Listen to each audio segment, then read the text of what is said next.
Hi friends! Welcome back to Nischala's kitchen.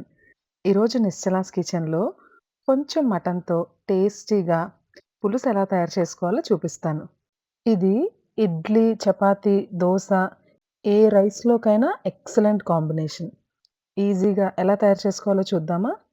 ముందుగా కుక్కర్‌లో ఒక 300 గ్రాములు శుభ్రంగా వాష్ చేసుకున్న మటన్ వేసి, అందులో ఒక టేబుల్ స్పూన్ కారం, రుచికి సరిపడా ఉప్పు, కొంచెం పసుపు వేసి ఒక్కసారి బాగా కలుపుకోవాలి.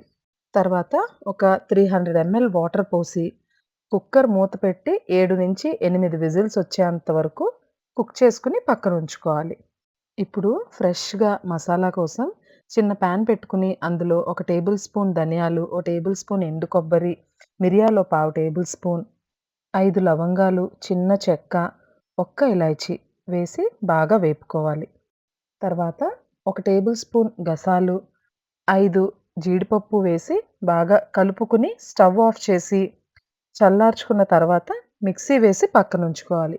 ఇప్పుడు కర్రీ ప్రిపేర్ చేసుకుందాం. 4-5 టేబుల్ స్పూన్ల నూనె వేడైన తర్వాత, ఒక కప్ చిన్నగా చాప్ చేసుకున్న ఉల్లిపాయలను వేసి ఫ్రై చేసుకోవాలి. ఈ ఉల్లిపాయలు కలర్ మారేంత వరకు కూడా కలుపుకుంటూ ఫ్రై చేసుకోవాలి. ఇవి సగం వేగిన తర్వాత ఇందులో కొంచెం పసుపు, రుచికి సరిపడా ఉప్పు వేసి వేపుకోవాలి. ఉప్పు, పసుపు వేయడం వల్ల ఉల్లిపాయలు త్వరగా ఫ్రై అయ్యి కలర్ కూడా త్వరగా చేంజ్ అవుతాయి. ఉప్పు వేసేటప్పుడు కొంచెం జాగ్రత్తగా చూసి వేసుకోవాలి. ఎందుకంటే మటన్‌లో కూడా ఆల్రెడీ ఉప్పేసాం కాబట్టి. అప్పటికప్పుడే చేసే మసాలాలతో చేసే ఈ పులుసుని ఒక్కసారి ట్రై చేశారంటే ఇదే స్టైల్‌లో చేసుకుంటారు. ఉల్లిపాయలు కొంచెం వేగిన తర్వాత కొంచెం అల్లం వెల్లుల్లి పేస్ట్‌ని కూడా వేసి ఫ్రై చేసుకోవాలి. దీంట్లో ఇంకెలాంటి బయట కొన్న మసాలాలేవి వేయట్లేదు. ఇంట్లో ఉండే బేసిక్ మసాలా ఐటెమ్స్‌తో తయారు చేసి కర్రీ చేస్తే ఆ రుచే ప్రత్యేకం. ఉల్లిపాయలు కలర్ మారాక ఒక 2 టమాటోల్ని ఇలా ముక్కలుగా కట్ చేసి వేసుకోవాలి.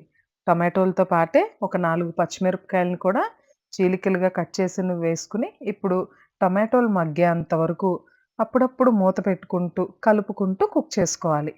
ఇప్పుడు కర్రీ ప్రిపేర్ చేసేటప్పుడు నేను కారం ఎయట్లేదు. ఎందుకంటే మటన్‌లో ఆల్రెడీ కారం వేసాం, మిరియాల కారం కూడా ఉంది. సో, 4 పచ్చిమిరపకాయలేసానంతే.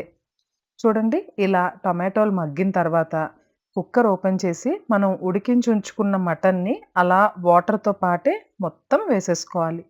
ఆల్రెడీ మటన్ ఇలా ముందు ఉడికించడం వల్ల మటన్‌కి ఉప్పు, కారం అవన్నీ కూడా బాగా పట్టి టేస్టీగా ఉంటుంది. ముందుగా మనం పొడి ప్రిపేర్ చేసుకున్నాం కదా! ఇప్పుడు ఆ పొడిని కూడా ఇందులో వేసి ఒక్కసారి బాగా కలుపుకోవాలి. మన 90% ప్రిపరేషన్ అంతా అయిపోయింది. మీకు ఎంత సూప్ అవసరమైతే అంత వాటర్ పోసుకొని, ఉప్పు, కారం చెక్ చేసుకొని బాయిల్ చేసుకోవడమే. అంతే. ఈజీ. ఇంట్లో అప్పటికప్పుడు తయారు చేసుకున్న మసాలాతో మటన్ పులుసు ఆల్మోస్ట్ రెడీ అయిపోయినట్టే.